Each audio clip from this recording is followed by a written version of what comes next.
demandé si on était partant pour faire un projet de création d'école. Nous, on était forts vraiment de toute l'expérience qu'on avait eue pendant 7 ans avec l'école Saint-Dominique-du-Pec.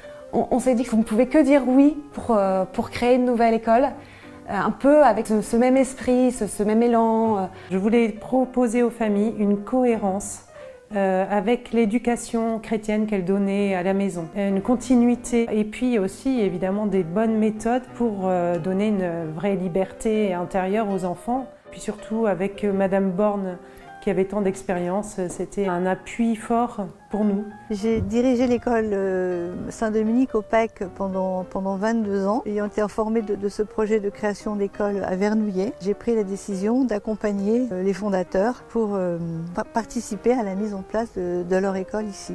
On a des familles avec l'esprit pionnier, des familles qui viennent faire le ménage, nous-mêmes on s'y met. C'est le même modèle en fait.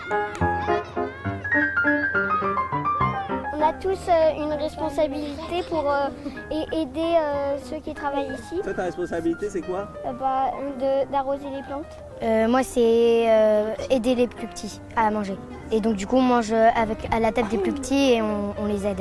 J'avais aussi travaillé avant avec des personnes de la Fondation pour l'école pour mettre en place ce qu'ils appellent le référentiel qualité. Donc on a décidé à Saint-Philippe-Néry de choisir justement ce référentiel qualité pour accompagner l'ouverture de l'école de manière à structurer au mieux grâce à tout ce qu'on peut recevoir par le biais de la Fondation pour l'école, en méthode, en expérience, pour que l'école fonctionne le mieux possible ici et le plus vite possible. La Fondation pour l'école, pour nous, c'est aussi l'Institut libre de formation des maîtres, puisque nous avons 2 institutrices qui ont été formées grâce à l'ILFM et très bien formées. J'enseigne en classe de CE1, CE2, j'ai un double niveau et j'ai effectivement suivi la formation académique de l'ILFM l'an dernier.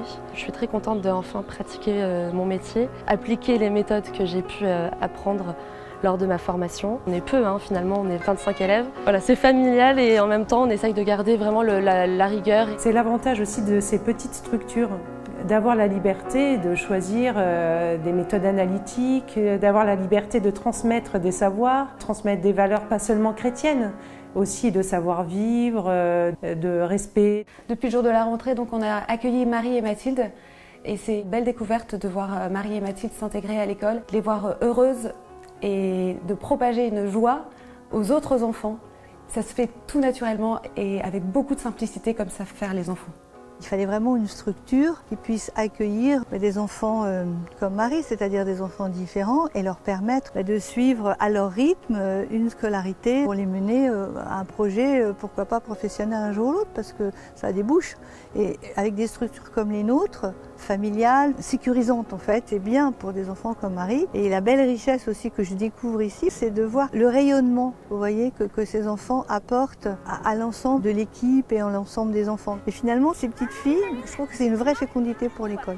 La Fondation pour l'école nous a donné une somme d'argent pour permettre les travaux. Voilà, de vifs remerciements à la Fondation pour l'école et à son dynamisme. Et c'est vrai que c'est très réconfortant aussi pour nous de voir qu'il y a déjà des fruits, que les enfants sont heureux d'aller à l'école, qu'ils apprennent avec joie, nourrir l'intelligence et réjouir les cœurs.